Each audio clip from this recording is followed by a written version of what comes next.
para 4.600 pessoas. São muito menos, é certo, mas há 300 pessoas em Portugal que não podem comer proteínas. São doentes que sofrem da fenilcetonúria, uma doença metabólica rara e hereditária. Alimentos essenciais, como a carne, o peixe ou o leite, são retirados da dieta. Não tem cura, mas se a dieta for cumprida, os doentes podem ter uma vida perfeitamente normal. No entanto, se não for cumprida, provoca um atraso mental profundo e irreversível. A reportagem especial mostra-lhe como vive quem sofre a doença.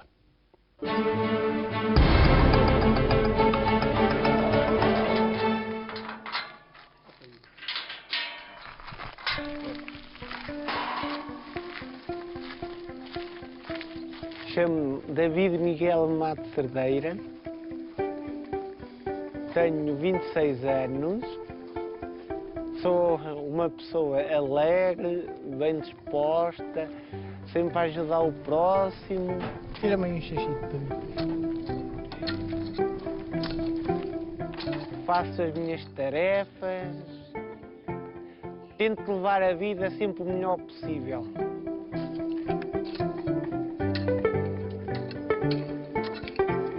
As tarefas fazem parte da vida na ASTA, a Associação Socioterapêutica de Almeida, na Guarda, onde David passa os dias.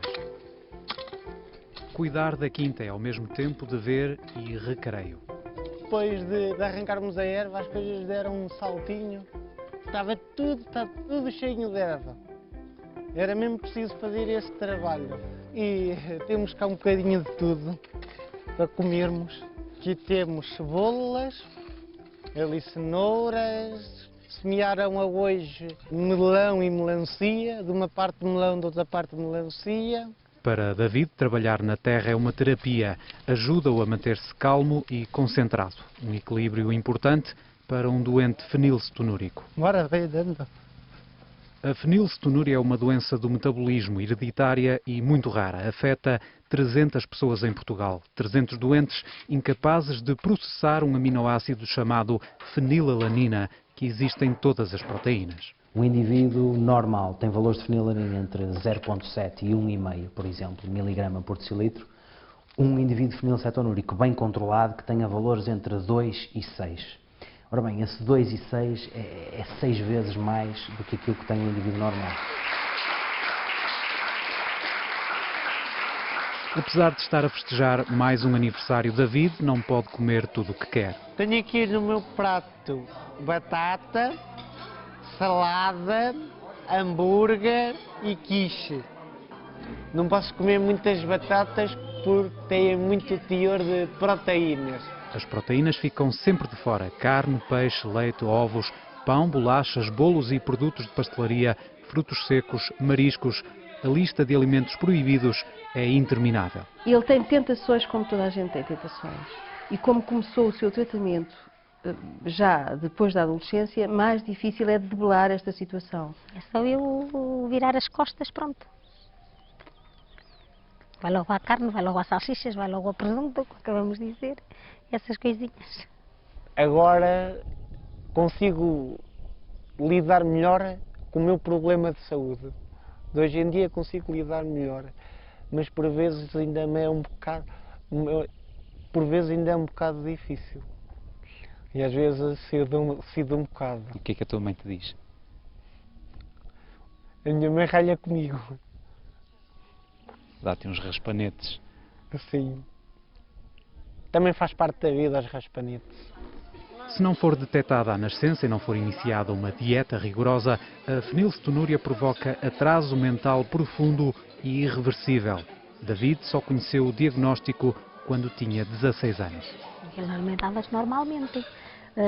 Depois então continuava constantemente às consultas, viam que o David não melhorava, cada vez estava pior, o coordenamento físico-motor dele, ele não conseguia estar quieto, andava sempre torcido. A partir do momento que puseram-me à dieta, senti no meu corpo diferenças. Foram essas diferenças que me levaram a que eu andasse melhor, mais concentrado, mais tranquilo. A fenilcetonúria é silenciosa e incurável. À nascença, o bebê não apresenta quaisquer sintomas da doença. Os sinais vão surgindo com a dieta incorreta, que começa logo com o aleitamento materno.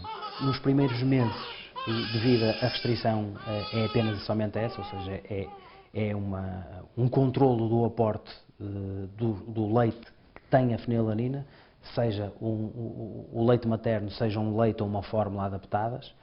A partir do momento que é feita a diversificação alimentar, ela ocorre nos timings e com os mesmos alimentos que iria ocorrer para uma criança normal, exceto nos grandes fornecedores proteicos. O teste do pezinho é a única forma de descobrir se um bebê nasce com fenilcetonúria. Oficialmente, o diagnóstico precoce existe desde 1979. Na prática, demorou mais tempo a estar presente em todo o país. David podia viver sem qualquer sequela desta doença. Bastaria para isso que há 26 anos, quando nasceu na Guarda, o teste do pezinho não fosse tão raro como a doença que já trazia consigo. A mim disseram-me que não, ali na Guarda, que ainda se não fazia. E depois, se eu não calhava a ter os ataques epiléticos e assim, talvez até tentassem a ver se havia outras doenças, não é? Se havia, mas não, estava a ser tratado, tem epilepsia. O Centro de Genética Médica Jacinto de Magalhães, no Porto, recebe e analisa todos os testes do Programa Nacional de Diagnóstico Precoce. São 500 amostras por dia de todo o país. Cada uma permite rastrear 25 doenças diferentes. Em cada 11.000 análises, uma dá positivo para a fenilcetonúria.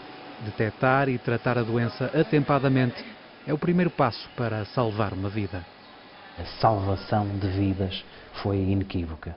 Eu digo salvação de vidas porque ao viver, mas ao viver com qualidade de vida. E, efetivamente, a grande maioria dos doentes que foram diagnosticados precocemente e cujo tratamento foi iniciado precocemente estão bem do ponto de vista da sua qualidade de vida.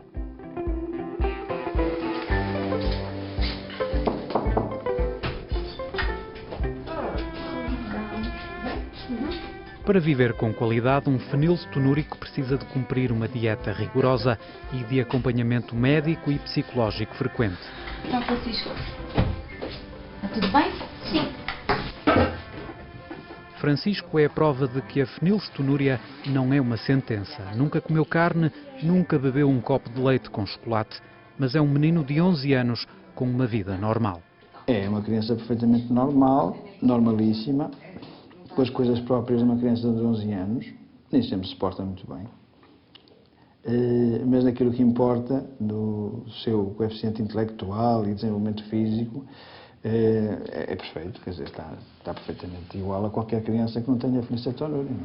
Ora, 1,55 m, Francisco. Muito bem. Cresceste bem.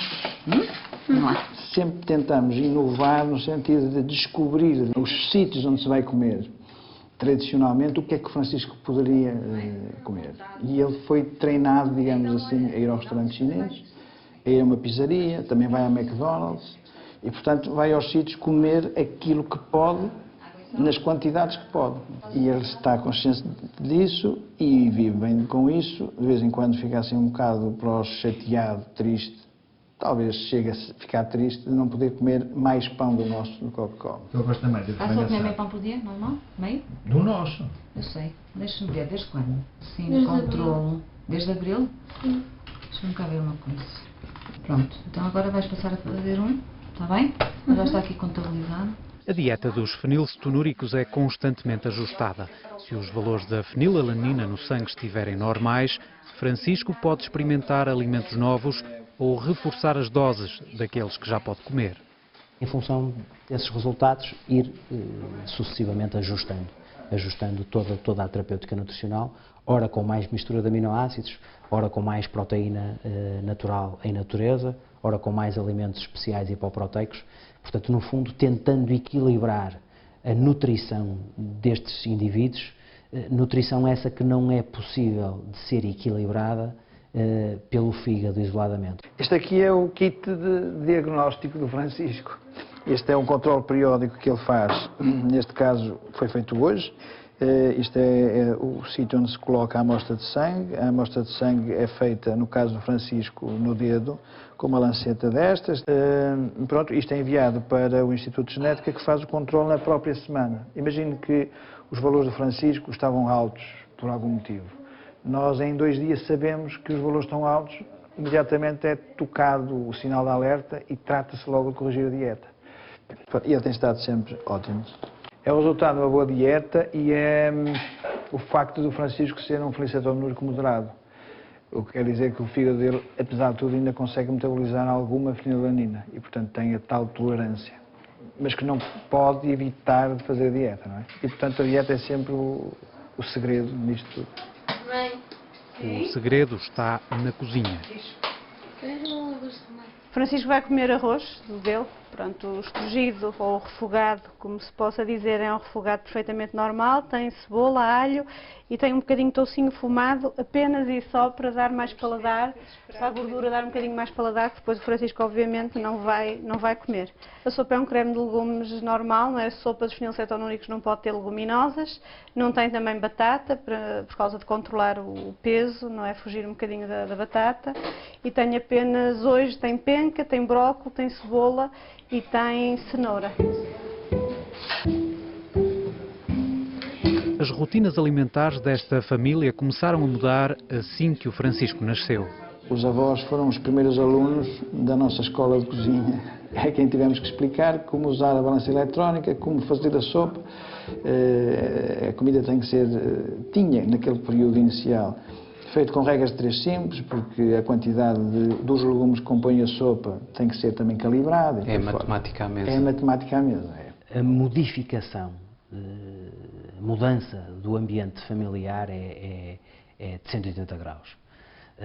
Efetivamente, nas primeiras consultas, para além da consulta à criança, que temos pela frente, temos que dar todo um acompanhamento, todo um manancial de informação aos pais e às vezes aos restantes familiares, no sentido de perceberem o porquê da doença, de perceberem que aquele bebé que está ali à nossa frente não tem sintomatologia. O Francisco foi o nosso primeiro filho e, portanto, naquele momento saber que há um filho que tem uma doença genética, que tem um carimbo assim muito trágico, não é?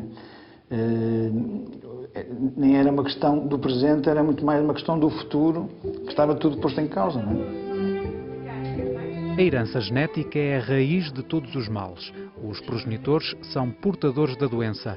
Tanto o pai como a mãe têm um gene bom e um gene mau. Se os dois passarem para o filho o gene mau, terão uma criança com fenilcetonúria. A probabilidade de 2 indivíduos portadores terem um descendente com a doença é de 25%. Na família Barros da Silva, o Francisco é fenilcetonúrico, o Filipe, o irmão mais novo, não. No meu caso particular meu, não do casal, eu arriscaria a ter o filho de qualquer maneira, porque em relação à fenilcetonúria já sabíamos que corríamos o risco de ter 25% de probabilidades de ter o próximo filho também com fenilcetonúria. Mas corríamos uma infinidade de percentagem que eu não faço ideia quantos milhares de percentagem é. E da permilagem. Em relação a outras doenças que também cá estão.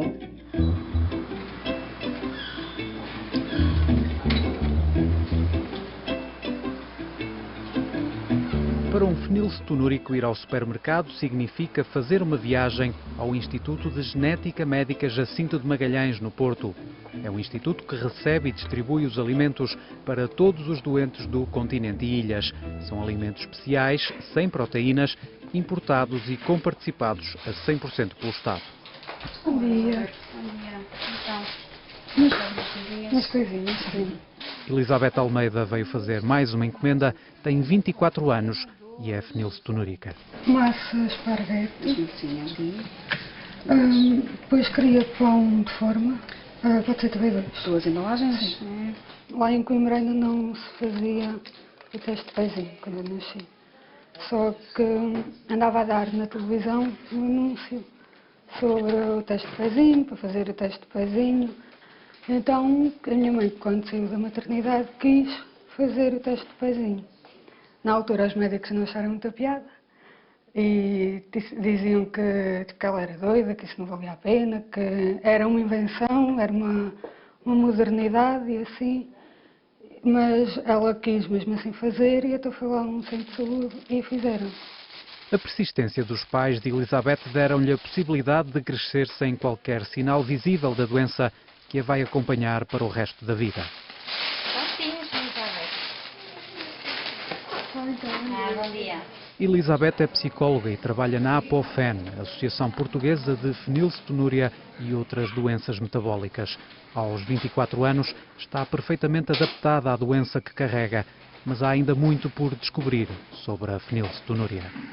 Não sabemos até que ponto estas restrições alimentares crónicas, mantidas ao longo da vida, podem ter sequelas, nomeadamente a nível da saúde óssea, a nível de indicadores de crescimento, a nível de maior ou menor risco de alterações hematológicas, como seja alguns tipos de anemia. É uma coisa que faz, se calhar, um bocadinho de pensar. Tipo, como é que estaremos, por exemplo, eu tenho 24, como é que estarei, por exemplo, aos 50? Só que acho que é um bocadinho como vivi até agora. Um dia de cada vez, quando lá chegar, depois logo vejo. Mas por agora sabemos que se seguirmos sempre a dieta, não vai haver muitas complicações. Há uma possibilidade de aliviar as restrições alimentares destes doentes. Um medicamento inovador aprovado em Portugal desde meados de 2009, mas que não tem a comparticipação do Estado. Por exemplo, para o caso do Francisco, a utilização desse medicamento implicava um custo de 3.800 euros por mês. Ora bem, eu prefiro que não saber se o Francisco é sensível ao BH4, em vez de saber e não poder dar-lhe. Não é? Este tratamento não será uma cura para a doença, será em torno de 30% a 50% dos doentes da população portuguesa poderá ter seguramente boas expectativas, ou seja, ver os seus níveis de fenilalanina no sangue baixarem com a toma dessa medicação. Por exemplo, no mínimo, poderíamos começar a tomar, por exemplo, quando vamos ao café, uma meia de leite e uma torrada. Por exemplo, isso para vocês é uma coisa trivial, tipo uma meia de leite, uma torrada, o que é isso? Para nós era uma conquista muito grande.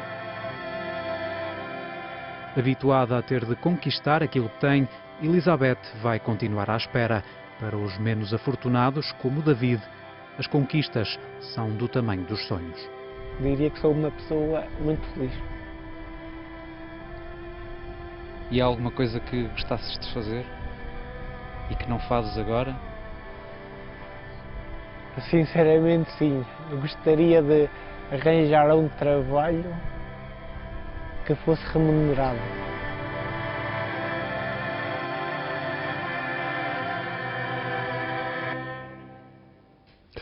É sem dúvida